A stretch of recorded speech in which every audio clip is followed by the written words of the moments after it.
Hi and welcome to another video analysis with the dead ball area and greenandgoldrugby.com. We're going to take a look at Adam Ashley Cooper's first try from the World Cup semi-final, try and break it down in a little bit more detail and focus on a couple of things that happen around it. Now the try comes from the middle of the field scrum just on the Pumas 22, so the first thing I want to look at is the Argentinian decision making leading into this try. Having called the mark from a Foley chip, Cordero taps and goes quickly dropping the ball and giving possession back to Australia. It's a shockingly bad call from Cordero. His team had been under the pump and this was an excellent opportunity to clear their lines. But it wasn't the only one, and if we go back to the kick-off following Sanchez's penalty, Australia kicked deep. Now Hernandez for some reason passes up the kick to touch, is caught, and once the ball is recycled, Tuchel skews his clearing kick into touch just outside the 22. But the important thing here is, including Cordero's mark, that's 3 chances to clear their lines the Pumas pass up in rapid succession. And I actually think it's the game-defining sequence of play, and the culmination is Australia exploit these mistakes and Ashley Cooper goes over for a try that takes them 10 points out and the game is all but over. Now let's look at the try.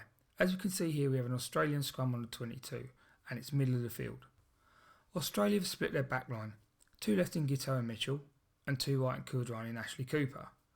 Folau and Foley directly behind the scrum. Now as the ball comes out, we can see Australia flood right and they run a simple screen pass with Kurdrani running an unders line and Folau the slide around the corner. Imhoff sees this and steps in to take Folau out, and the ball is floated over the top to Ashley Cooper, who takes it at full pelt to go in the corner. It's firstly a brilliant pass from Foley, but more importantly once again it's a fantastic piece of decision making under pressure from him to not pass to the marked man in Folau and go for the harder longer pass to Ashley Cooper. It's a lovely try from Australia, but let's swap the angle and go back and look at the Pumas' defensive setup. Again we can see Australia have loaded Giteau and Mitchell on the left, Foley and Folau both deep. The problem is Argentina are committing 5 defenders to closing out this blindside. Bosch, Cordero, Tuchel, Landeo and Lobe, leaving Sanchez, Hernandez and Imhoff defending the larger open side against Kurdrani and wider Ashley Cooper. Now the key here is Landeo. Once the ball is in, we see he doesn't follow Guinea around and pressure him. He just stays where he is defending the blind side. So when the ball comes out, he's on the wrong side of the scrum anyway. So why not just drop off to the right back into this position and allow Bosch to come open, create an extra defender with Tuchel loading to the left rather than where he is. If Australia go left, he makes the extra defender and Lobe and Tuchel have enough time to get there and cover this smaller channel. So straight away we can see the defensive setup is making things difficult for Imhoff on the open side.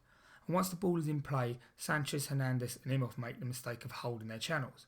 Now that's not a bad option in your 22, presumably made in the belief that Tuchel would take the last man, but as we saw earlier he's very far over and doesn't get anywhere near Ashley Cooper. So I think because they are instantly outnumbered, a better option would have been to back off a yard, tread water and by drifting allow the cover defence time to get there. But by biting in on Folau, they take all these guys out of the equation and give Ashley Cooper the run-in. I think what we're seeing here is yet another great piece of analysis by the Australian attacking coaches.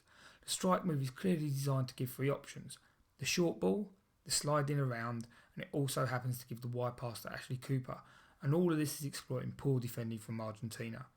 Thanks for watching, don't forget to follow us on Facebook and Twitter.